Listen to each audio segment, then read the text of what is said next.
আগে ছিল গাছটি এরকম, এখন দেখুন ফুল ফোটা শুরু হয়েছে। এই জবা গাছে বর্ষাকালে কোন খাবার দিয়ে বেশি ফুল ফোটানো যায় তা আমি দেখাবো। আমার এই গাছটিতে গ্রোথ ঠিকঠাক নেই, কুড়ি আসতেছে দু একটি, সেই কুড়িগুলো ঝরে যাচ্ছে, কোনো মতেই ফুল ফুটছে না।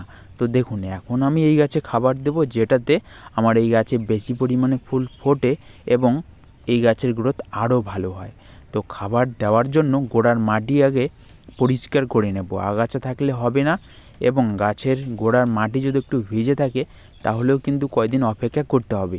এরকম একটু মাটি শুকিয়ে গেলে বর্ষায় খাবার দেওয়া যাবে।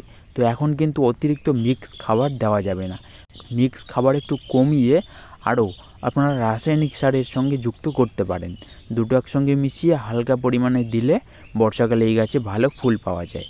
আমি এখন এই গাছের জন্য খাবারটি তৈরি করব। তো খাবার তৈরির জন্য একটি ভালো কম্পোস্ট সার লাগবে, হয় ভার্মি কম্পোস্টের নিন, গোবর সার নিন, পাতা পচানো সার নিন, শুকনো সার হতে হবে।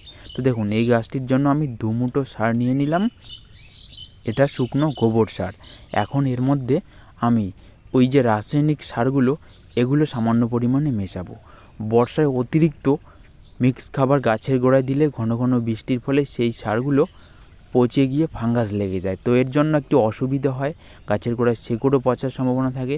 তো এর জন্য দুটো সার দিন, বেশি লাগবে না। একটি হলো 10-26-26 NPK যুক্ত সার, প্রথমে দিয়ে দিলাম। এখন দেব ম্যাগনেসিয়াম সালফেট। অনেক বৃষ্টির ফলে সেই গাছের বেশিরভাগ খাবার টবের নিচে বাইরে বেরিয়ে যায়, তো এর জন্য ম্যাগনেসিয়ামের ঘাটতি পড়ে, ম্যাগনেসিয়ামের অভাবে পাতা হলুদ হয়ে যায়। তো এর জন্য ম্যাগনেসিয়ামও দিতে হবে। এরপরে এই যে দেখুন এটা হলো মিক্স খাবার, খুবই কম পরিমাণে, একটি গাছে ওই 2 চা চামচ পরিমাণে। আগে আমরা একটি গাছে 2 মুঠো পরিমাণে দিয়েছিলাম, এখন বর্ষার সময় সেটা কমিয়ে ওই 2-3 চা চামচ পরিমাণে দেব। আর এর সঙ্গে রাসায়নিক সার মেশাবো। রাসায়নিক সার ওই ম্যাগনেসিয়াম সালফেট, 10-26-26 সার, এ দুটো মেশালেই হবে।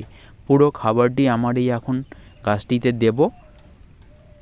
এই নিয়মে খাবার প্রয়োগ করুন জবা গাছে, যে গাছের গ্রোথ একদমই নেই, কুড়ি ঝরে যাচ্ছে, ফুল কম পরিমাণে ফুটছে, পাতা হলুদ হচ্ছে। এই খাবারটি দিলে দেখবেন কয়েকদিনেই এর রেজাল্ট। খাবার দিয়ে জল অবশ্যই দিতে হবে। বর্ষাকালে গাছগুলোকে বাইরেই রাখুন, বৃষ্টির জল পেলে আরও চেহারা ভালো হবে। দেখুন এই হলো সেই রেজাল্ট। আমি খাবারটি দিয়েছি, দেওয়ার ওই 20 থেকে 25 দিনের মধ্যে গাছে ঠিকঠাক ফুল ফোটা শুরু হয়েছে। আগে যে 2-1টি কুড়ি আসছিল সেগুলো কোনো কারণে ঝরে যাচ্ছিল, তো এখন কিন্তু আর ওই সমস্যা দেখা যাচ্ছে না, যে দেখুন প্রত্যেকটিতেই কুড়ি ফুল দেখা যাচ্ছে। তো এভাবেই আপনারা জবা গাছে খাবার দিন, কম খাবারেই দেখবেন হবে কাজ। এটা প্রতি মাসেই একবার করে দিতে হবে। বর্ষাকালে একটি দিক খেয়াল রাখুন, বৃষ্টির জল যেন অতিরিক্ত টবের গোড়ায় জমে থাকে না, নাহলে শেকড় পচার সম্ভাবনা থাকে। এর জন্য ড্রেনেজ ব্যবস্থা ভালো রাখুন, নিচে খোলামখুচি দিন, তাহলে ভালো থাকবে গাছগুলো। ধন্যবাদ।